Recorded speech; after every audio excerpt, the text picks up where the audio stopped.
Fuck. All right, we're rolling. Planet B Presents Cult and Culture Podcast. Welcome to episode 62 of the Cult and Culture Podcast. I'm Justin Pearson. And I'm Luke Hinshaw. Okay, this episode features a longtime friend of mine, Jimmy LaValle, who has been in a shitload of bands and also a shitload of bands that I've also been in. So it was interesting to dive into all the stuff related to, I guess, those specific bands, but also his new stuff or his current stuff, mainly his stuff Album Leave. He also touched upon Film score stuff, some of the stuff that his wife is doing. She's a director. It was a pretty insane conversation, and to be honest, like, I was a little nervous in the sense that I was like, where do we even go with this? Because there's so many things to cover, and we did cover quite a bit. And he's just an awesome dude, and I think that it was I had a great time talking to him. It really was like really cool to kind of experience the different facets of his life, the different levels of the layers to the onion or whatever that people call it. So yeah, it was awesome. Yeah, and the show afterwards was dope. Yeah, Album Leaf also too puts on a killer show visually, and I think we dive into that too, talk about the like aesthetic stuff that kind of goes into, I don't know, different forms of art. So yeah. What are you holding there? So this here is the Cult and Culture podcast compilation that is officially out now. So there's a lot to this. We have some of our bands and a bunch of our friends on this. And it's done in conjunction with Smash Plastic Record Pressing in Chicago, who's one of our sponsors. They do like hand-poured vinyl. So they did, this one is like this pretty killer red color, and features Paul Rantler's art. Andy did the layout. Yeah, Andy Wallace did the layout. So this is like all Cult and Culture, everything, everybody. Get it. You can pick it up on 31G's Bandcamp or through 31G's web store.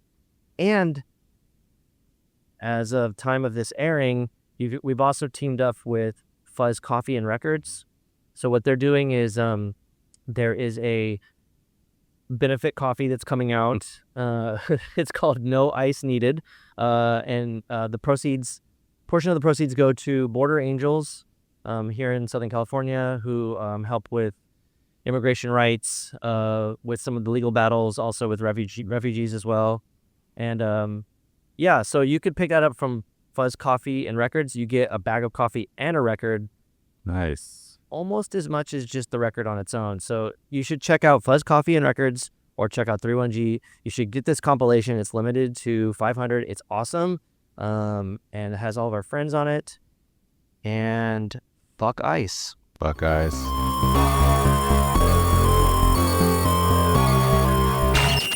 I'm Jimmy LaValle.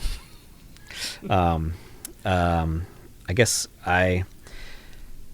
producer, artist, composer, musician, multi-instrumentalist. I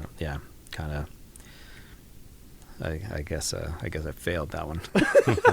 Wait, you failed at which part? No, I don't know. Just like the intro, yeah. Oh, no. I don't really know. Well, it's complex. Yeah. I understand. Right. I guess, yeah, it's always been a weird thing as far as like the many different sort of hats. But I guess when it comes down to it, it's all art, right? Yeah, it's all art and music. Yeah. I'm not like you. I think I'm just some asshole that can like fuck around with a bunch of different things, and I would just be like, I just call it art because I don't know how to play music, you know. And then it sounds like you're a douche when you're like, I'm an artist, and you're like, oh, fucking cool, dude. Definitely saying I'm an artist. Like I'm an artist. Yeah, that's not a. I think we talked about it before. Like I hate saying that, but also like, am I a musician?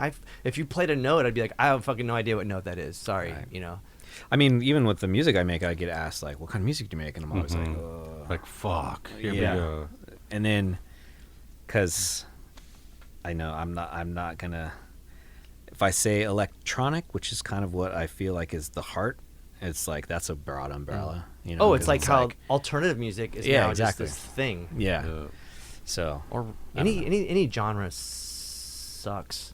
Really, you know, like I mean, it's just limiting yourself. Like, right. I fucking hate that question. I always like, for me, and we talk about this every now and then. I just say annoying, and it works out great because people are like, "What the fuck?" And it is pretty annoying, and that's great. But you wouldn't be able to do that. But I don't know what you would say. Like I'm assuming you're talking about like album-y stuff. So Yeah. like, I mean, it is Yeah. electronic synth based. Right. It didn't start out that way. I kind of evolved into that. But I still like at the heart of it, like what my influences were that. It was like Aphex Twin and like, you know, Brian Eno. It was kind of the clash of those two were like direct, like just like picked apart that, you know. That's a cool two references to Yeah, grab. totally. Damn, dude, I never really thought of it like that. Yeah. Okay, so I want to go back a little bit to the start of things. I don't know how we got on track with each other, but we did, and I'm grateful for that. But it's kind of crazy because, you know, I love you. I think I consider you my brother. we like did the stuff, and we were like, you know, doing things that we loved and together. And I would watch you kind of like go from. I think because you were already playing with Gabe in a couple projects, but I think we really became friends when you were in Guyver 1. Yeah. And then I poached you. It was Corey. Yeah, it was my best friend in high school, Corey Ross. Yeah. Was he was dating Maya, I think, who was living at your house. But anyways, the worlds kind of like collided where like Corey joined Guyver 1 after Steve. I don't even know what happened with that. Oh yeah, but Steve, like, whatever his name was. Yeah. I can't remember his name. Yeah. Not Steve Miller, because we can probably talk about him at some point, Yeah. but not Steve Miller. Not Steve Miller. Steve Miller. Scourge. Or Steve something? Scourge, Steve but Scourge? yeah, it's because it that was wasn't in a his band real called name, Scourge, right? No. Anyway, and then so Corey started playing that, and then I kind of got pulled into that, Yeah. and then I think it was with the Locust that I started to play keyboards. Well, yeah, we because didn't have a keyboard player, I and think it was the like- earlier Locust, before we had any synth, we Yeah. played shows with Guyver 1, and we became like, you know, sister bands or whatever, and we Yeah. were like, that's cool. And I think that at some point, you and I both had a falling out with your old singer, Eddie Castro, Right. And so that, and then I was like, join the Locust on keys, because we were like, we're gonna fuck up everything with Yeah. our shit, and then you joined. I think it was predated because I was in the Locust and Guyver, and then But he got mad about it. he It got was mad like a about it. problem. Yeah, exactly. Yeah. Which was Yeah. like, Yeah. Oh, you here. got it, yeah. To each their own. Yeah. No, You know, totally, people have totally. like egos and stuff. Metallica. yeah, Sort of like that. Yeah. Only Metallica. Yeah. I mean, it was a pretty tight time period, even like outsider looking in. Because even when those like Swing Kids was happening, and I was like a fan of that, I think it's kind of, I always think it's cool because the shows that we're doing now, there's a press photo. Swing Kids ones. The Swing Kids shows, yeah. That's a press photo that before we did press photos, new ones. Yeah. The old one was You're watching. I'm the like, band, and it's at Soul Kitchen. It's Yeah. like front and center. Yeah. I'm like right in the middle. And Well, it's there's like, Locust photos where Joey's watching you. Oh yeah. Oh, that's cool. Off the record, which is kind of Yeah, crazy. that's right. Yeah. Totally. So it is cool, and I like the incestuousness. But Yeah. going to just for one little second on the Swing Kids thing, Eric Allen, R.I.P. But he was like so adamant about being the only guitar player in a Right. band, because I think he came from Unbroken, which had 2 guitar players, and he really wanted to do the Scott Bartolone thing. He was like, I want to do like my own shit by myself. And as much as he was like very obsessed with John Reese's world, which Rick Froberg and crew were part of that, Aren't we all? he was like, yeah, but he was like, I'm gonna be the only guitar player, and the only. Originally, he was like, okay, but Aaron Richards, who was the Naniac Arrow guitar player, he was like him, and then Aaron was like, the band's too metal, and then he was like Toby Christensen, Right. and Toby was like very much embarrassed of his history with struggle Right. and stuff like that. So, and then the only other person Eric was like, is acceptable to be in Swing Kids was you, and Nice. and you did it, and then we Yeah. broke up. So Yeah. Did Toby and Eric cross in Struggle? struggle, yeah. But Toby after Struggle was like pretty embarrassed Did about it go it. Cliff, Eric Struggle? Cliff and Eric were in it in the beginning, Okay. and then Cliff quit. Right. And then that was Toby. Yeah. Yeah. But so it's crazy because I watched you. We you joined the Locust, and then we started the Crimson Curse, and then it was kind of crazy because I started not knowing like musical theory or knowledge or whatever. I'm not trained at all, but I watched you and Christopher Sprague have this like sort of like John Reese, Rick Froberg kind of intertwining of guitar stuff, Right. And that later on went on to your stuff Yeah. with Tristeza and Yeah. everything. But it was really fascinating to watch the two of you work together on guitars and create something that I thought was at the time very unique. And I might get in trouble for saying this, but I'll preface it by saying I love Converge, but I think that we were fucking around, and then the Crimson Curse was, and then Jane Doe came out and was like, everyone kept telling me like, yo, their guitars are just like the Crimson Curse. And I was like, I don't know. I just sing. I don't know what's going on. But you guys had like a technique that was pretty unique in itself. Yeah, I think it was. I remember it was the chord. It's an octave with the. I guess it's a minor third all the time. So is it like 3 in a row? It's 3 in a row, yeah. And that's Yeah. the chord structure. It's Yeah. like those 3, and Yeah. that was like the basis of all Crimson Curse Yeah. songs was just like, and then also the Yeah, like, the bending. Yeah. the bending Yeah. of 4th fret or 3rd fret, 1st fret, and then bend up to the 4th. So to, like, it's match just it. it's a discordant chord. I guess so. kinda Yeah. Unsettling. Yeah. And that was the kind I don't even know how we fell into that. We just kind of did. A lot of prog rock. Yeah. Just has a lot of King Crimson. Yeah. Totally. Which would And make that sense because was- yeah, I that think was we were trying to always- get like spooky and like sad, or scary. I don't know whatever the right word is, but I thought that was great. So it was crazy because then you went and fucked around and became a drummer in GoGoGo Airheart, which is Yeah. kind of wild because I was like, yo, what's up with this guy drumming now? Really fucking sick. And no offense to their other drummers. I don't know who Yeah. was the drummer before you. Andy Robillard. Okay, great. But I was Yeah. like, you came on and you were just like, oh shit, there's like weird swag and like you had these like funky, I Yeah. don't know, like almost like Latin rhythms. I and was shit. super into Can, and that was like Can and Noi, and that was like drum 101 for me. It was like Can, Noi, and dub.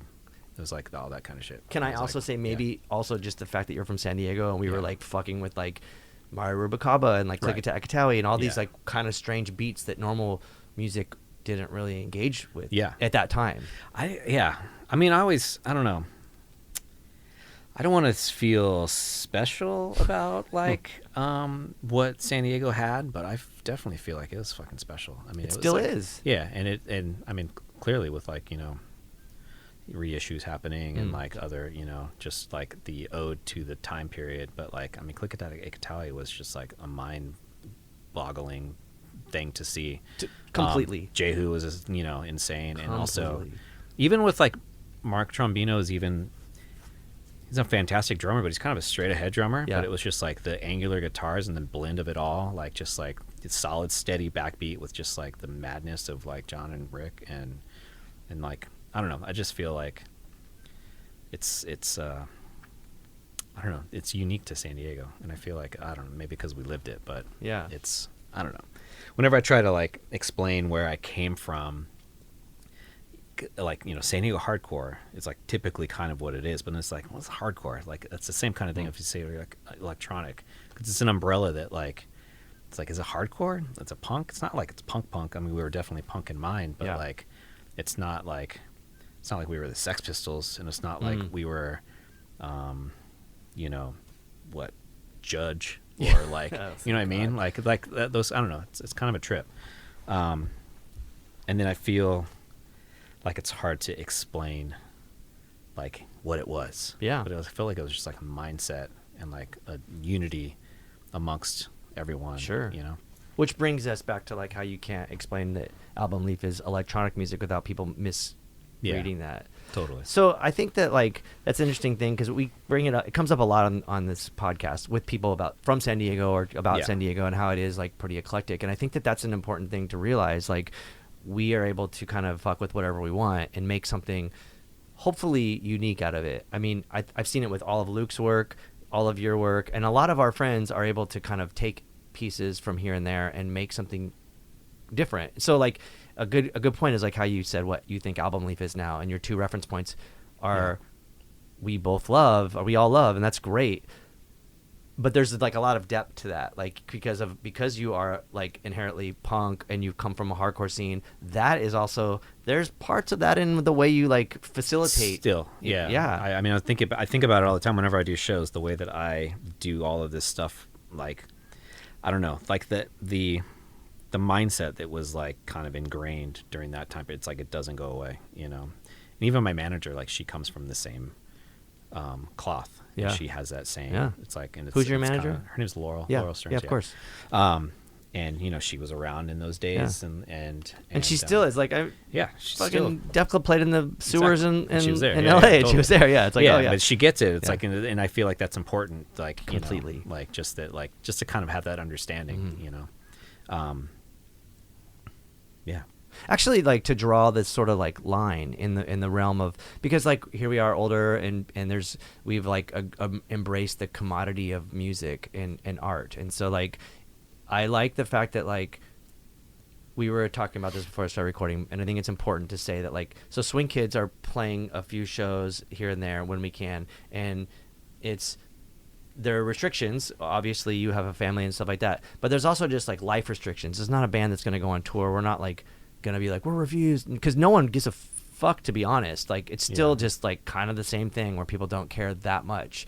But the fact that like there's sort of like this standard, like, well, if we're gonna play, we have to fly there, and it has to make some sort of sense. And then all of a sudden we have like Positive Force DC being like, yo, we want you to play this benefit show, there's no money, and you're like, oh yeah, we totally should do that. That I think is a good move, and that says like quite a bit compared to like, I don't know, I shouldn't say it, but other bands that are reuniting that are just like cash grab.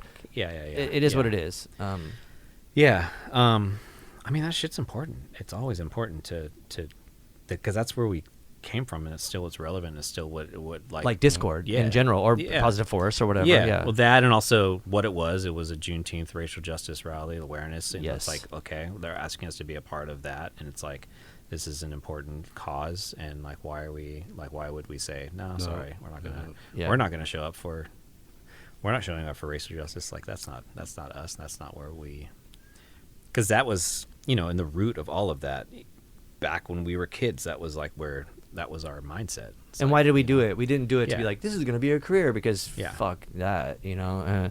But we did it because we kind of had to, in a sense, to survive. And so here we are navigating the modern world as adult people, and with a different perspective, but with similar references, I suppose. Right. Do you think that carries over into album leaf shit right now? It does. It shows up in ways of like, I don't know. For example, I don't know.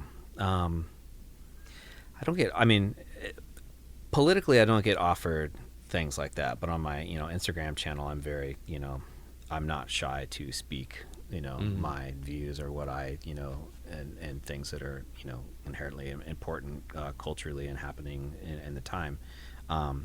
And, you know, of course, if you have a public profile, or if you're an artist or a band, you know, you can't choose your fans' political views, and they'll clash, and you know, there's things like that happen, and you can alienate them. Yeah, exactly. I'm a big fan of that. Or they say like, the comment of like, you know, just stick to music. Like there's so many times that like people say that. It's like, so you get that even as album leaf? Yeah, I'll get that too. Wow. Yeah, like DMs. Like on the sly, people. Usually it's like a troll trying to fucking be like. That happens too, but like,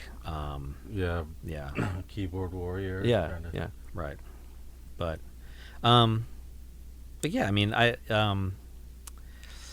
if ever I'm offered something like that, I definitely would, like, you know, highly consider, of course, or say yes, or, you know, figure out how to make it happen. I mean, those things are important. It's always important. It's important to be on the right side of history. Of course. You know? Which, luckily, we've all been on that side so far. Right. Some and of our side, at least. Yeah. You know, but, like, that's also the other tough thing is like, things that seem so blaringly obvious, you know? Like, it's just like, how can you not see this, like, totally, like, this, the light is so bright on this issue that it's, like, so clear, and yet you know, I don't know, it's interesting. It's frustrating. But it is weird too, because we had Waddy from the Exploited on, and I'm a big fan of that guy's career and stuff, but he's had some like problematic stuff, and he was like getting canceled the night before we even had him on the podcast because they're like, he's a Nazi, and I was like, dude, this is crazy shit. You want to come on and like you still want to do this podcast, and like we can address that. And he was like, let's do this, and he was very open about it, and he had such an interesting perspective because just as we were growing up in the late 90s and early 2000s, it was a different landscape than it is now. But for him in the fucking late 70s, early 80s, completely different landscape. Yeah. So he was like, you know, he definitely denounced stuff and made it I think he like made it clear where he stands on things, and I back that. I think that guy's sick, and I appreciate him like not shying away from it. You know, Right. I think it's I'm cool when people familiar can. with what it was, but I mean, but, yeah. people were just saying he was a Nazi. I mean, people associated some of the, because it's like he came from the era when you'd see like Sid Vicious wearing a swastika T-shirt, you know, and like, was Sid a Nazi? I don't think so. You know, I mean, Right, Susie it was- Sue wasn't. You it was know, a- she it wore was that a- shit. So Yeah. it's kind of interesting to like see the transitioning of like the nihilistic elements of punk or something. But it is kind of jarring when you have people being like coming at you as an artist, being like, you shouldn't do this, and you're like, well, Yeah. where's the fucking parameters? Like, I can do what I want. Yeah, totally. And why would I not? Yeah. You know? Yeah. Like, Yeah. I'm not here to please you. Yeah, really. I mean, and it's sometimes that sounds very like harsh to say. Like you're like, I'm not doing this. You don't make music for the fans. You make for the people that like. You just make it because, I mean, for me, that's what I do. I make by music chance because they I like make it. music, and you like it. Like you can't choose your fans either. Yeah. You know? But I think on like a major scale, I look at like Roger Waters or Bruce Springsteen, like people that are like very successful, Yeah. and also very vocal, and like I can only imagine the shit talking that those people kind of have to deal with. Oh, for sure. I feel like though, I mean, I love Roger Waters and like especially how vocal he's been, but Yeah. like, I also feel like he's unbothered by any. Oh sure, yeah, he's totally, like, yeah. yeah. I mean, I don't even really like Bruce Springsteen's music, but I love him now. I'm like, oh fucking, I'll stand behind that guy. Like, Yeah. that's sick. You don't like Yeah. Born in the USA? You know, I do like Band in the USA, and that whole thing was Yeah. kind of cool. Do you guys know about that? When Mm-mm. he like teamed up with Two Live Crew.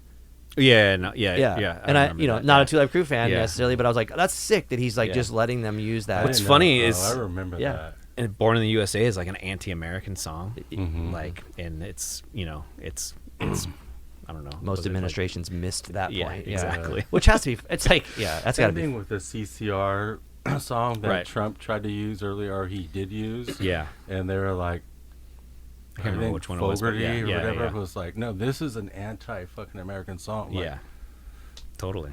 but I it mean- just sounds so patriotic. Yeah. that- Right. Yeah. I mean, it's kind of crazy, like when you get into the political sphere, where like how colorblind, I guess pun intended, a lot of these politicians are like using like Foo Fighters or fucking Nine Inch Nails or whatever it is, and like it's pretty wild. On that note, there's this part in that movie. Oh fuck, I can't remember what it's called, 013 or Dark 13 hours. Oh, Zero Dark 30? Whatever. Yeah, where they use a Yeah. Rorschach song in Oh, this wow. like interrogation process where they're Oh, like, yeah, that's right, yeah. And it's like, dude, Yeah. that's the fucking homies, like, Yeah. that's crazy that they're like putting on a record Yeah. and torturing someone, Right. Um, Right. So it is pretty interesting how that stuff works. But so can we talk a little bit about your film scoring stuff? Yeah. And maybe something, have you and your awesome wife Kate collaborated on a film? Yeah, as a well? handful of things Yeah. that we've done. Which all are, or some are like very political in nature. Well, she's social justice, women-focused, forward filmmaker. Like that's like her. That is what she focuses on. And so her very first film was a film about two Somali refugee women. They actually lived in San Diego. We weren't living here at the time, but she followed them and just like, in the face, like, they wore hijab. They were Somali. They, faced Islamophobia, like, left and right, and like kids come in. Just she kind of like documented following them, and they were also refugees. They had their parents weren't here. They were by themselves. She followed them. It's a short that she did, and I scored that with ukulele. Whoa. But like I used it in a very cool way. Like Not to I talk like- shit, but yeah, of course, ukulele. You're like, Yeah. I'll just fuck with this other No, instrument. no. Right, but I detuned it and did all these different things and just like made it into like kind of a different, and just didn't play it in like the sort of sense of like strumming it, and just kind of like melodically played it. But her next film was called Ovarian Psychos, and that was about an all-female bicycle brigade from Boyle Heights in Los Angeles. All women identified, and they would basically kind of organize these rides to kind of take back the safety that they felt to feel safe on the streets. And What year is that from? that she followed them from 2012 to 2015, I think. So before like the gentrification really hit. Yeah, before gentrification hit. And it premiered at South by Southwest. And so she's pretty lucky that she's got this husband to fucking score her stuff. Huh? Yeah, but in the same token, I'm lucky because she's gotten me lots of work. oh yeah, cool. I mean, she pretty much the first film that I did was a documentary that do you know he just passed away actually. Matt from Bellini, Matthew. He played with Bellini. He played with do you know Bellini? I don't think so. Bellini is this like Sicilian metal band or rock band that like Damon Che was playing drums from for a long time, and then Damon Che quit. Now Alexis from Girls Against Boys Soulside is playing. Wow. And anyways, Matthew, I forget what band he was in, but we played a show together in Albuquerque, and he gave me a DVD of a film. And he said, "Hey, my friend made this doc. She used a bunch of your music. I knew I was playing a show with you. I thought I could hand it off to you, and so you could approve it." And so, because at that time that was happening more so. It was like through the 2000s, my music was being used a lot in like shows and films and things like that. Stuff that I was already created and released, like just sync wise. And so I was used to that. And in this particular film, I was like, this film is insane. It was about a little girl who was born with it was called Apert syndrome. By the time she was like 2, she had like 50 surgeries or something insane. Wow. It was like basically like kind of they're born with their brain won't grow, like the skull like is fused shut, so the brain grows, and it just kind of like they have to like go through all these and keep moving the brain to accommodate for the growth, and just very challenging. And it was and this woman who made the documentary, her name was Tisha Blood. She followed this girl. She was a neighbor, and she followed her from the time she was born, or 1 or 2 years old, I think, up until she was 13. Wow. So it was this really long, process documentary. And I saw that, and they had used a bunch of my music in it, and then I offered to score it. And I was like, I'll score it for free. I want to like, try to like flex that muscle, and then I did it. And then after that, then Kate basically started getting me into, cause she comes from the documentary film making world, that community, and people just kind of reaching out, and her just saying like, oh, my husband's a composer, check this out. And then a lot of the people would be familiar with my music, with Album Leaf, and then they'd be like, "Oh yeah, I know that's it. Oh, cool." Yeah. And so it kind of started that way. So as much as she uses me, I definitely owe a lot to her as far as that's concerned. But the last film that we did is she did an experimental short on a female Muay Thai champion boxer. And shot it very extremely up close and personal. Basically follows her training for a fight that you never see, and just kind of like her getting stronger and stronger and stronger. And for the score, we used only gym sounds and breath, and that was all that I used for the entire thing. And so it's a lot of just like, with Muay Thai, there's a lot of like that kind of stuff, and I could kind of grab those things and just like delay them and swirl them, and then the mix of the film is a 7:1 like immersive, just like totally like really surround heavy film. I think that's great to repurpose or like reimagine like what sounds can come from. Yeah, totally. And that's the kinds of things that she's really good at. She'll be like, what if you just did this?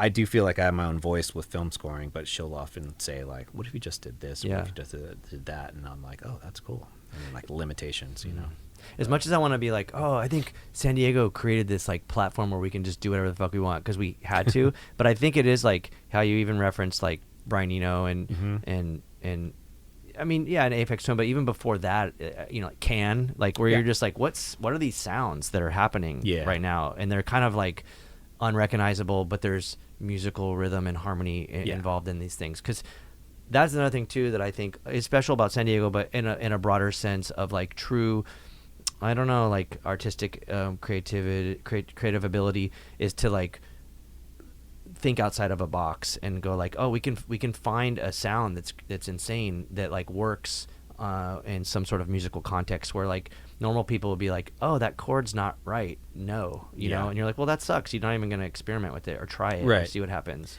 That was the Christopher and I blend. That was kind of what really happened. Whereas like I came from the kind of the camp of like, this is correct. Like that's what you're supposed to do. This is melodically correct. This is rhythmically correct. And Christopher's ear would have melodies or like things to do, but it would be like some weird like, you know, this phrase is 4 and the next is 7 and the next is 5 and the next is this, and it was just like, and are you referencing like Tristeza right here? Tristeza stuff, yeah. And then also, I mean, Crimson Curse too, to an extent. I mean, even though it was like not as Crimson Curse was actually pretty melodic, like, but not as complex. Not as complex, yeah. Because I remember seeing like Tristeza and be like, what the fuck, you know? Because like I'm not like I'm gonna enjoy this. I'm like trying to study it. I'm like, this is crazy. These two guitar sounds. But it worked, you know. But it was crazy. And that was a lot of what we did. It was like he'd have something, and then you know I'd write some part. He'd write something over it, and then he'd write something, and I would kind of like write something that kind of corrected it in a way, and then it worked vice versa on both ways, you know. Like I would approach things and that actually pushed me to kind of like get outside of my box and be like, no, okay, I'm gonna have to let that like weird like 4.5 bar thing rather than, you know, like why is there an extra half bar? You know, like it's cool, I'll just let it go, it's fine, you know. In film scoring though, one, you're trying to please the director, obviously, and two, like you can go, like you said, go outside of the box, but then you might be changing the whole mood of whatever the scene is. So you stay in the box, but if you have an idea, like if you can impress the director with your own idea, then it's like golden. You're like, fuck, I changed the whole mood of this scene. Yeah, and then I mean, narrative films are a little bit easier. I'm lucky with the directors that I've worked with, because the directors that I worked with have like basically have come to me to work with me, and they're like for what I'm gonna do or what I'm like, they trust me to kind of create a world. In documentary, it's very touchy to like, you really don't want to push a scene musically. Like you don't want to like tilt it this way or tilt it that way. You try to be like support the person, the story that they're saying, and not sway it in either direction. And it's kind of a tricky thing, you know. And maybe an obvious statement is when there's dialogue where someone's like talking in a documentary, you don't want to be like, put a solo. Or like, you know, when there's just like a B-roll or like a scene where there's no dialogue, then that's where you fucking hone in on emotion. So it's got to be tricky to try to find something that just sits underneath the words. A lot of drones. Drugs? Drones. And drugs. A lot of that kind of stuff. A lot of atmospheric stuff, which I enjoy creating. So which seems like a pretty prominent part of at least Album Leaf, but I think it's been there. I've always been really atmospheric. Like even even Crimson Curse, I was wanting to throw keyboard drones over you know everything and have like feedback drones. It's essentially the same thing, you know. It's just that the context of the music is different, but it's the same idea. It's just like filling the space, you know, with some sort of, I think we just like Psycho 75 was just like tape down F sharp and just let it go. Tape down the note. Which I think maybe at the time we were referencing like kind of some silly punk stuff like Misfits, but they also had that too. Like there was like on some of those Misfits songs, there's just feedback. There's a whole track of feedback, and you're like, oh, that tone makes it just eerier. And so I think that's cool, which is also weird too, because you think about like the Misfits stuff, like 80, whatever, and I don't really equate that music as being like so innovative, you know. But that is an innovative element to something that I think maybe in punk sense gets overlooked. Like I bet you there's I don't know what the percentage is, like 80-20, where like 80% of the listeners of Misfits have no fucking clue that there's like a guitar track of feedback, you know? Right. I think that's interesting to kind of find too, and to add that to something that's like, maybe not that like when you were in the Locust, it was like, I don't want to like criticize that band necessarily, but like the music was like pretty absurd, and there was parts where you were like playing synth, trying to follow a a fast riff, and then there would be like the blast beat where it's just like, oh, You just hear the thing and it's like, yeah, LFO. And yeah, on the blast beat where it's Yeah, just like totally. everyone doing bullshit, and then Yeah. but the obviously the point is make it jarring and then pull out, and then there's the riff and Right. the hook or whatever. Yeah. And so I think that's cool. I didn't even realize we were doing that until like Yeah. I was like, oh shit, yeah, blast, and you just do the thing that's like, Yeah. because you're not gonna play all those Yeah. fucking notes. Totally. That helped me write bass lines in Locust later on when like the shit was super complicated. I'm like, oh, I'll Yeah. find some sort of root note and do the drone, Yeah. or like only hit like every whatever note. Right. I always felt like you guys were, it was intentional that what was going on in the blast section. At least Bobby. I don't know. I would like When look you at were in the band? Yeah, it was like it looked like Oh, it was intentional. yeah. I mean, it was like but- the notes were. It looked like Close. This is the note. Yeah. This is the rhythm. Yeah. It goes like that. Yeah, you know, yeah. and like that's Yeah. It felt like it was. Oh, we that. went back and tried to remix some of that stuff. Or like everyone's playing the wrong Yeah. thing. What the fuck? We tried. Yeah. No, totally. But yeah, it's interesting to like that your palette would be like, oh yeah, let's just fucking add this noise thing to make it even more Yeah. fucked. It was a realistic Moog. Yeah, which is Exactly. those are pretty sick. Yeah. I forgot what they're called. Bobby still has it. Great synth. Yeah. Which maybe Bobby still has it. That should Yeah. be the same one because it was the same his. one. Yeah. We found it at Yeah. a Golden Hill pawn shop for $75. Right. Yeah. It's probably worth a shitload of money now. Yeah. There was a Golden Hill pawn shop, the one right around the corner Yeah. from where we lived. Yeah, that yeah. that's where I got my first Rickenbacker for Right. $210. Like, Yeah. you know, yeah, it's just like, I don't know where oh, that came from. yeah.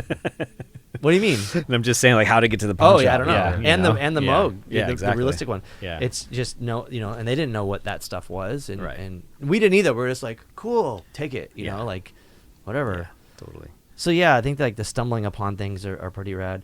I also want to ask you about like you've done some other projects that were that are pretty like substantial. Like you did some collaborations with a bunch of different artists that I think maybe I would love for you to talk about. Your resume is like kind of fucked in a good way. Is it? What am I? Like, are there some bands that you messed with that were like, oh yeah, let me go do this thing with you? Like, I think you met people through Album Leaf and started doing other things, right? Right. Well, I mean, I played in Black Heart for a long time. That's pretty wild. Yeah. What'd you And play that- in Black Heart? I played bass, actually. But I actually, through the years with Black Heart, I played drums for them for one show. Actually, yeah, while I was on tour with another band, I had this band. I joined this band called, well, I guess Sam Fogarina from Interpol and Adam Franklin from Swerve Driver. Which person from Interpol is that? Drummer? Okay. Yeah. Who else comes from the hardcore scene, Mhm. actually.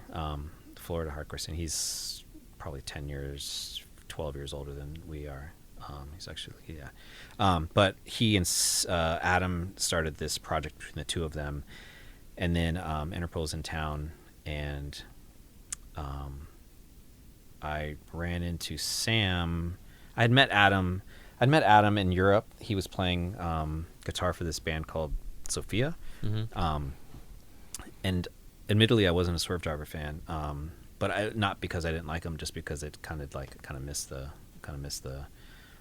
time period. Like I Mhm. was into like, I think the same time period was like Ride and stuff like that. Mm. It was like 97 or The stuff that 98 Unbroken got 99. into that, Yeah, that we exactly. didn't care about. Right.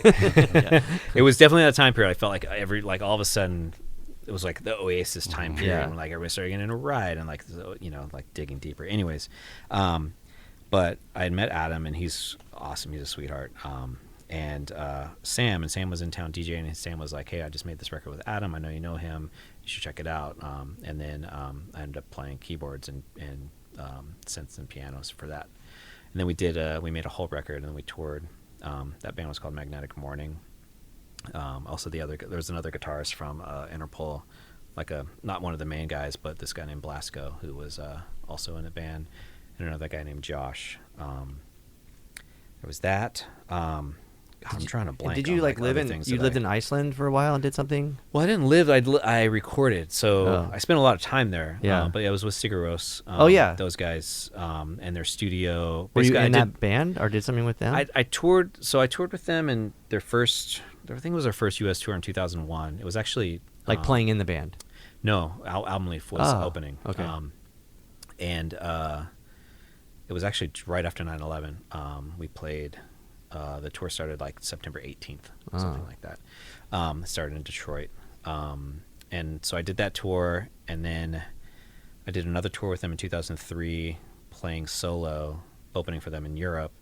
And during that time, I was traveling with them. When you did the solo thing, was it Album Leaf? Yeah. Yeah. It was always Album Leaf. I've never played under my name, Uh-huh. which has always been kind of a... But I mean, Album Leaf is just you writing, and then you have people play it. Yeah. Yeah. And I also, for a long time, kind of it still happens. I just, this dad friend from school, we were at a friend's house the other night, and, don't ever talk about what we actually do. And he was like, "Oh, Album Leaf?" He's like, "Oh man, I used to listen to you guys." It's always referring to it as you guys. Yeah. And I did that for a long time, where I kind of presented it as a band. Yeah. And I kind of wanted it to be like that, even though it was always just, me. But when I toured, I had a solid unit that was always the same. But the records were always just myself. But yeah, it's kind of a weird thing where I never took my played as Jimmy LaValle. Yeah. I think the only reference is other people that can kind of have different monikers, and it's all known. I don't feel like. So I started to release my score stuff under my name, and it just would admittedly kind of tank and not really get noticed, and I was just like, fuck. So Album Leaf is synonymous with you. Yeah. Yeah. It's so I kind of tie it. Yeah. But I also I do want to be known for the other things that I've done, or Do people trip out when they're like, "You were in the fucking Locust"? Not expecting that, because that's pretty jarring. The split, because a lot of people are like, "That guy was in the Locust." I was like, "Yeah, that's weird." Yeah. I mean, yeah. There's sometimes that they're like, "Whoa," and they'll show my my lip tat. Yeah. I was like, got this in a basement in Ogden, Utah. Yeah. I was 18. Yeah. But yeah, there was yeah. But for the Sigur Rós thing, it was and then in 2003, I toured Europe solo. Throughout that tour, they started to play back me on certain songs, and I only played 30 minutes, I think, before their set. But Ori, the drummer, would come out and play drums. Kjartan would come and play piano on some songs, and Maria, who's Kjartan's wife, and also was their string section was called Amina back then, and she would come out and play violin, and so it kind of turned into this little band. And then when I got back to the States, I took my band, and then it kind of created this bigger, I had sometimes 7 people on stage playing, because they would all still join and stuff like that. But also during that time, I would join them. I'd played piano for them on a couple songs, and guitar on a couple songs. And I would just come out and do a little guest thing and then leave. Yeah. And then come back and play with, that stuff. But yeah, I mean, it was I don't know. And then when they were in town, I would just come and hang out and just to see them, and then I would also do the same thing, and if they were playing those songs, I would just come out and play those sonings. I mean, I think that's mostly because Kjartan had this guitar part that he really wanted to play, and he's like, I can't do it. Otherwise, there would be a sample or something, or what? No, it just would not be there. Wouldn't happen. And so he would just play the piano. He'd be stuck on the piano. Yeah. He's like, if you can play that piano part, I can do my rad guitar thing. Oh, cool. And then yeah.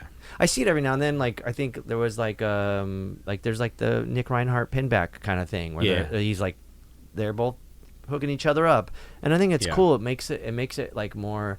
I like how it blurs the line of opening act and support, or support act and headliner. It just makes it a cool performance with everybody. And I think people get people, because everyone deserves credit. I think it's important. Absolutely.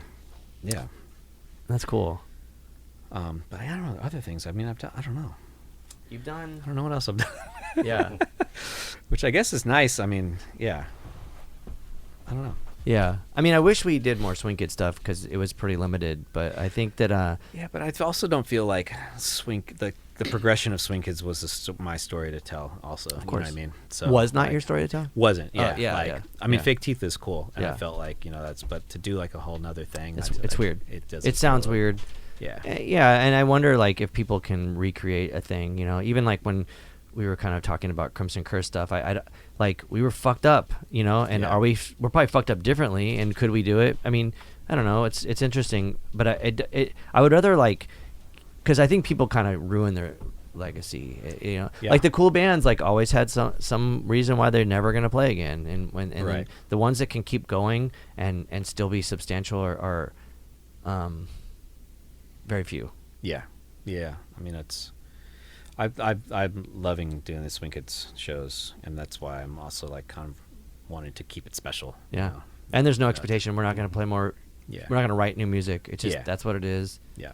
Unfortunately, and going back to the political thing, is it's like, oh, it's like really depressing that it's very relevant. Like, I know. with like, mainly with, because it keeps coming back when the first Swing Kid 7 came out was when Prop 187 was introduced, which is Pete Wilson's anti-immigration stuff, and it's like it's still it's I don't know if it's worse now. Like what is happening? I mean, it seems like it is, but like back then, people weren't able to document everything. So there's that. Exactly. Exactly. That's kind of. I always have that thought of like, has always been this fucked? And then, like, the answer is always yes, but it's so in our face. Yeah. You know? Like to watch the shit that's going on, and to watch the ICE shit, and like people, dying, and just like everything that we're seeing,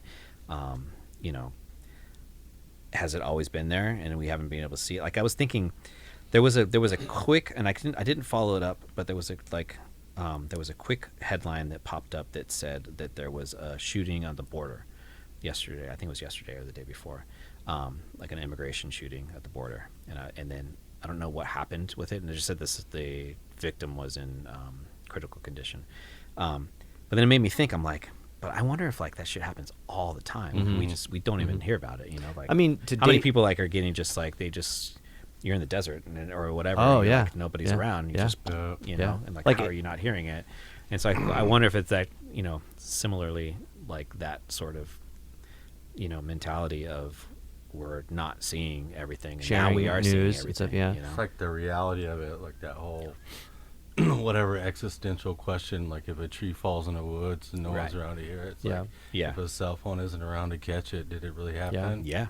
I think that shit changed. That's also what's insane is like with Israel and Palestine, it's like that it's so obvious what is happening, and yet still Israel denying it, or the Israeli government is denying it. It's like, this is, how can you, and then they like try to feed like, oh, it's fake, or it's this or that, or like whatever. Yeah. Yeah. Well, there is a thing with the current administration where it's like their whole, like Steve Bannon said it, like for the first Trump administration was like the point was to like hit everybody every day with 3 major things, and media can only grab onto one at a time, and so things get like we're not talking about Epstein files again, Right. oh, we're dealing with fucking Greenland bullshit or ICE now, whatever. But I do think about stuff like when I was 16 and the Rodney King riots happened, like that was pretty substantial for me as like a fucking white kid to be like, oh shit, there's like that's happening, Right. Because like the violence that I was accustomed to is like usually Nazi skinheads beating me up or whatever, but like for me to see like the pigs beating up a black man, and then the ramifications of that socially were just fucking substantial, And then no accountability. Just but that was the right first time off, it was yeah. documented. Like, Right. yo, this happens, and people, Yeah. I think, people that were not of color were like, oh, here's the time to wake up. This shit's happening, and so now it's just like constantly a thing. Yeah. Um, But again, it's like, it's so obvious to us, but it's not obvious to everybody else. Just like, unfortunately, yeah. They see it and they're like, oh, what are these people doing? Why are they doing that? They asked for it, like, what? Yeah, it's pretty crazy too, because I always have a problem where people are like, oh, let's wish peace on every living being, and I'm like, I don't know if I can do that, Right. and I'm constantly, it's in the back of my head all the fucking time, because like I see it in my neighborhood, I see it obviously on our social media feed, but it is a trip to kind of think about that, and then I wonder if like that sort of like mental anguish that we kind of are faced with daily comes out in the art. And maybe that is why San Diego had such a crazy time creating music, because we were dealing with all that shit. Even though we didn't have social media back in whenever we started playing music in the 90s, it was still like right fucking there. Yeah. Racist shit, you know. And we had like Roger Hitchcock was our fucking mayor, you know. Right. And like all kinds of racist shit was going down. So I think it like, because it was more like on the radio and the news and things like that. Yeah. That for us to find out about it. or to see our friends deal with it, you know. Yeah. I mean, or our bandmates, you know, like it was felt. And so I think that's like an interesting thing. And maybe too, like, cause you were referencing like different kinds of punk, like you said, like Judge and stuff like that. And I don't know those guys, and I don't know how it was in New York or whatever, but it's just like, I think that a lot of that stuff, like at least like when you come to like talking from like certain genres of music, like straight edge hardcore was never interesting because it was just like white dudes that were like pretty well off, you know. And it's like, it's like I can't agree with that, or I can't understand that because there's just no depth to it for me. There's nothing to grab onto. You know? Yeah, it doesn't. I don't want to. Go ahead. I don't want to talk bad. I try to not be as critical as I there's a thing amongst my friends is like my friends just they just don't think I like music. Like, like I say I don't like music. I just don't. I mean, I do. I like so much music. So do I. It's just like, you know what I mean? Yeah. I'm like, I just don't like that. I don't know how to say. I know. Yeah. I don't think I'm better or this or whatever. It was just like that's I don't know. Anyways, but yeah, that hardcore scene I never got it. Well, I have an interesting like thing that this was in a conversation I had with a friend of mine the other day where it's like about that band Turnstile, and so like how massively successful that band is. And there was a few things that I was like pointing out. I was like, oh, it's weird that like they became like the new band when they had already been a band for 10 years. I think that's a fucking problem. And then also the fact, because I think it came out in the news recently, like they're like gaslighting something, like ICE protest or some bullshit. And I was just like, and then the fact that it's just like this kind of like quintessential, here's hardcore stage diving, it's cute and fun, and I was like, it's just like, it's kind of like there for you, like you don't have to make it, you don't have to like create it, you don't have to like have a thing happen, it's already like kind of just there. And it's that's where I think you lose this like inability to make something that's like, I don't know, like that has like validity to it, or there's like substantial depth to something. I actually have not heard Turnstile. I've never heard it before. Yeah, I didn't know. I didn't know about that at all, and then I was like, "Whoa, what is this?" Yeah, that's not saying much again, but for myself, I guess. But the difference I feel, I don't know, like the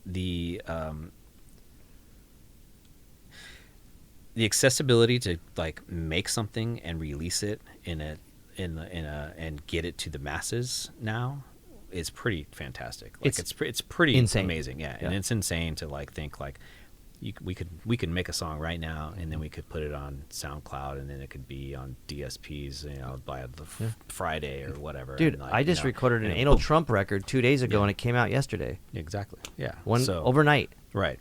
I forget what my train of thought was on this, but like I guess the work, like in the time period that we came from, that we all did, like the 6-week tours, the 7-inch, like you just toured relentlessly on the 7-inch. Like these are our 4 songs, you know, like whatever it was, and I feel that, I don't know, the term like pay your dues kind of like it resonates in a weird way as far as that's concerned, but like it's also, I don't want to like knock the accessibility and like what you know, new artists and new kids and like are able to do, like stuff that my kids listen to, or now they're starting to get into their own stuff, which is pretty cool, and finding things on their own, which is also pretty cool. But like before, again, similar kind of thing, they found these artists on their own, but you know, I wasn't necessarily mad about the music, but it wasn't, you know, my thing. But like there was this one artist specifically that like prolifically like just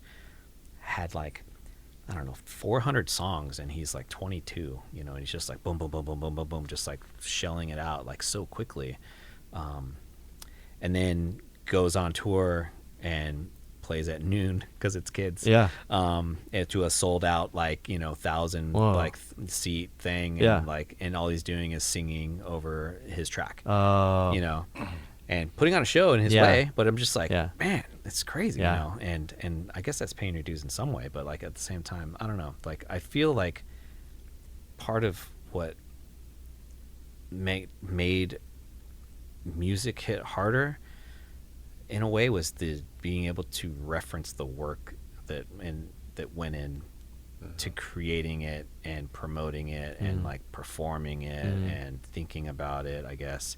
And again, all that stuff still happens, but I guess it's something about it makes me sound Also like understanding. I feel like a the boomer or something music, like that. Be like, understanding. back in our day, you know, it's like it just felt like, you know, I don't know. Yeah. What were you saying? Yes.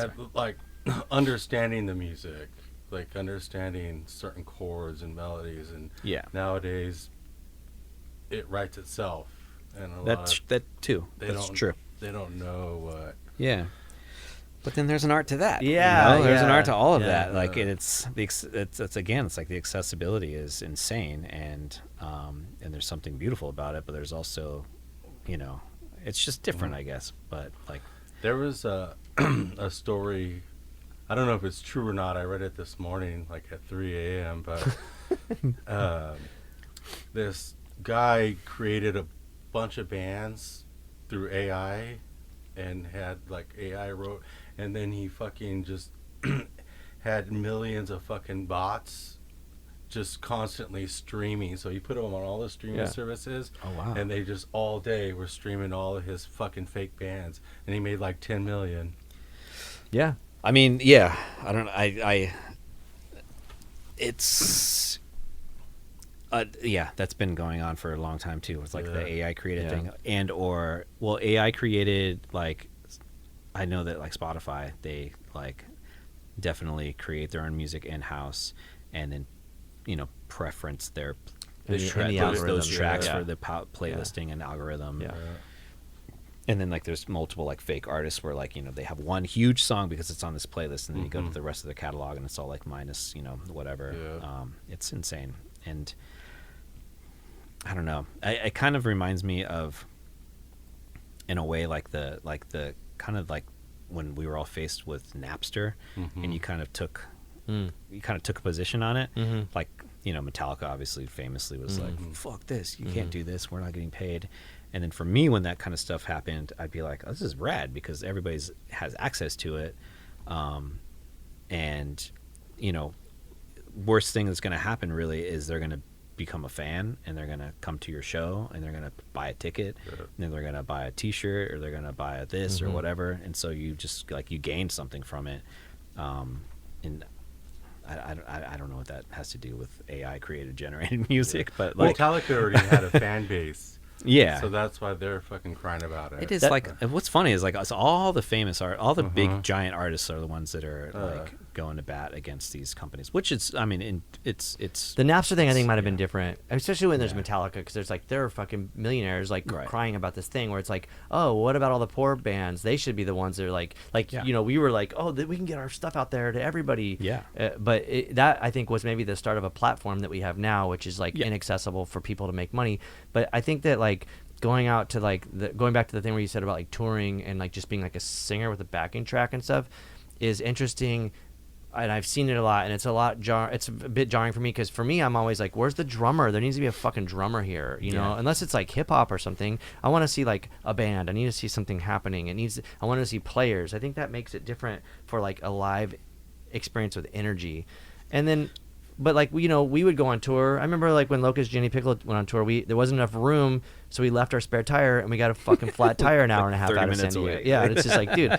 But like, those are like kind of these weird lessons where like when we have, I use success in air quotes, success. Well, I don't know, we make it to the show and we play to 30 people and we sell 10 7-inches. Right. Like, we appreciate that. We're like these other artists that are playing to 1,000 people at noon, and they're just them on with a microphone and a backing track. The amount, I think, of like rewarding or like looking at like success in a financial way is interesting, because for me and Luke at least, like I feel like we had never were able to achieve that, you know, and that's fine. But like I feel successful in the sense that like I've gone out, and even like addressing the thing where you were like, I feel like an old person, but like I'll go out on tour and play to 50 people still, and there'll be 12-year-old kid there that's like, this is the fucking craziest shit, and they're It makes it all worth it. Always. dude, it's crazy. I mean, Def Club just played a show. We played to we were on tour with Melt Banana, but this kid came out. His name is Tornado. I think he's 11, and he fucking played one of our songs. Right. Played drums. Ripped. Ripped. Like, and you're just like, I mean, granted, the kid has like rad parents, but like that kid is gonna do the next really good big thing. You know, like he's gonna do the thing because he's using technology and he's experiencing things, and he's also exposed to like the roots of stuff, you know, which I think maybe we all kind of came from that as well. Like we had our elders teaching us what totally is cool and right and good. That's a lot of that. Like when I was 14, it was like you were part of like the elder group that, you know, it was like you guys, the whole thing that was going on at the you know, the Golden Hill House, Avocado 500 Club, that whole deal. And then there was like, you know, 3 Mile Pilot Camp, all of those. And then there was like Rick and John. And it was like all of those people that were all like, you know, that was as a 15-year-old kid who was just like discovering, kind of falling into like the scene. I don't even know how it did. I don't even know how you even got into it. Like, I can't remember even what happened. Like, just started hanging out in Hillcrest, going off the record, maybe. I don't know. Probably. Like, that's but when you're all that 15, happened. someone who's 17 or 18, that's like a generation ahead. Yeah, you for know? sure. You're not in high school. You live by yourself. Yeah. What? Yeah. What's that all about? Yeah. You know. Yeah. But yeah, there's always the people that came before, and it's, I don't know. But I think that, again, like I meet younger people that are making fucking amazing creative music and inspire me to be like, or not, maybe not inspire, but also like put me in check. You're like, oh yeah, fuck, you guys are ripping. I gotta like not get lazy, because I think a lot of people do that too. You know? Yeah, that happens that happens a lot. That and I was gonna say that just sparked that, like, that's happened in the film composing world too, where like younger composers are coming in and they're really like challenging the old guard of like the Hans Zimmers and the Alexander Desplat's, and it's like all of these kind of like, you know, mainstay composers that have kind of done and shaped, you know, film music for so long. All of these new kind of younger, more creative, more experimental composers are coming in and really challenging and making them all kind of, I don't know if you can tell or if you're paying attention at all, but film music has been changing like over the last Same with film. Yeah, exactly. And also too, there's like the ability to filmmakers, obviously, you know, and the fact that it shifted from analog to digital. There's more tools to do different things. Same with recording. I mean, when we recorded all that early Crimson Curse shit or Swing Kids, or it was like on tape, and then we don't have the tapes anymore, and we're fucked. And you can't like splice things up and move it over. Like, dude, I shit the bed on every fucking recording I did with you. You know, and it was just like, I don't know, we didn't have time. Do you use RipX? I always wonder, like, if I should put, like, I have that program RipX, if I should drop a Crimson Curse song in there and just see what happens. Like, You mean to split the stems? Yeah, like that's like an AI algorithm, stem splitter or whatever. I mean, it depends. Some of the tones. I don't even think it would know what to do. It'd be like, You would be surprised. Nathan and I just did an all leather one, and it found the well in the all other stuff. There's no drums, or no real drums. It's all it found the drums. I think it takes like, oh, that's a percussive thing. That's the drum. Yeah. It was like, it's a sword or like a drill, you know. But like it was like drums. But the master needs to be defined like low, And mid, high. Yeah. If it's all it's like too frequency cluttered. based. Yeah. But then when you get like the stem split, it sounds like it's underwater. It's really fucking weird. You have to edit EQ the shit out of it. And then they sound right together. It's weird. Yeah. It's like individually it's all yeah. But there's not a day that goes by right if I accidentally hear a Swing Kid song, I'm like, dude, what the actual fuck? Like, how did I let that happen? You know? But I didn't know any better, so it is what it is. Yeah, it'll sound pretty good to me. You weren't on those records. No, I know. So fuck exactly. you. So I can tell you. I'm the weak link. As a receiver. I am the it's wink like, link in that band. So it is what it is. But but even that's an interesting thing too, because even the Swing Kid stuff, it's like when we play, I would like say to like, and to myself too, like, yo, we can't be like lazy about this. We have to be better than we've ever been, because people are like, if we were just as good as we were when we were that age, it's fine. But the world's changed. We have to be fucking gnarlier, and that's a thing that I think maybe you're talking about, like new film score, younger people doing like, you have to be like just more on top of it and more wild or fucking creative or whatever it is, you know? Absolutely. Totally.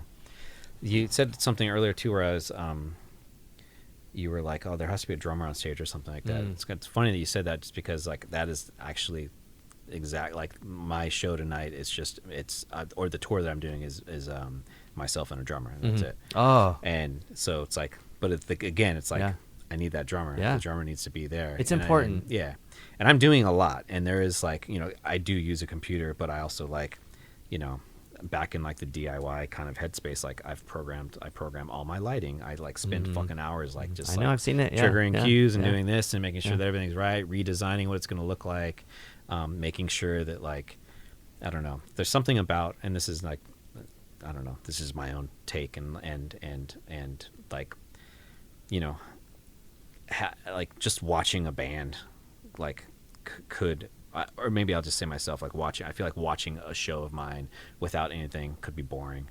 So I always want to try to like make a thing, like make a thing, make an event, make a special thing, you know, like how many times you go to for instance, the Casbah, you know, on a nightly basis or whatever, how many shows you see there, and it's all the, you know, it's the same thing, just different people, different music.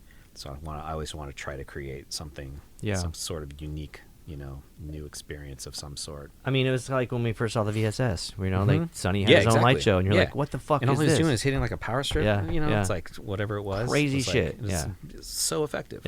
And it just, that was the thing, and it was like, and I think, I mean, maybe that, I don't know, that's where you, but you know, it's one of those elements. It is like, that same idea. It's like, you just do something that's, you're like, whoa, this is amazing. It's like a whole new experience. It's special. Well, anyhow, I think that like maybe it is obvious that your whole existence is seeped in San Diego, and I think that's cool. And when people like go, what kind of music do you play, it'd be nice to be like, San Diego music, you know, and then you're just like, and that's kind of like a middle finger to like explaining yourself. But I think that it's apparent, and it's, I think like everything you've done is awesome, and I appreciate you in this world. I did from the moment I met you until right now, dude. But yeah, we could wrap it, you know, and I think it's sick that you're still doing rad shit, whatever it is, album leaves, Swing Kids, whatever. I try to keep it real. Yeah.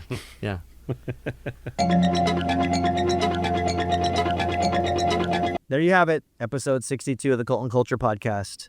We would like to thank you, the viewer or the listener, always, Ruinous Media, Andy Wallace, Smashed Plastic, everybody else. Get our coffee collab with Fuzz Coffee and Records, and we would be psyched on you supporting the podcast. Also, abolishing ICE. We will see you on the next episode. Bye.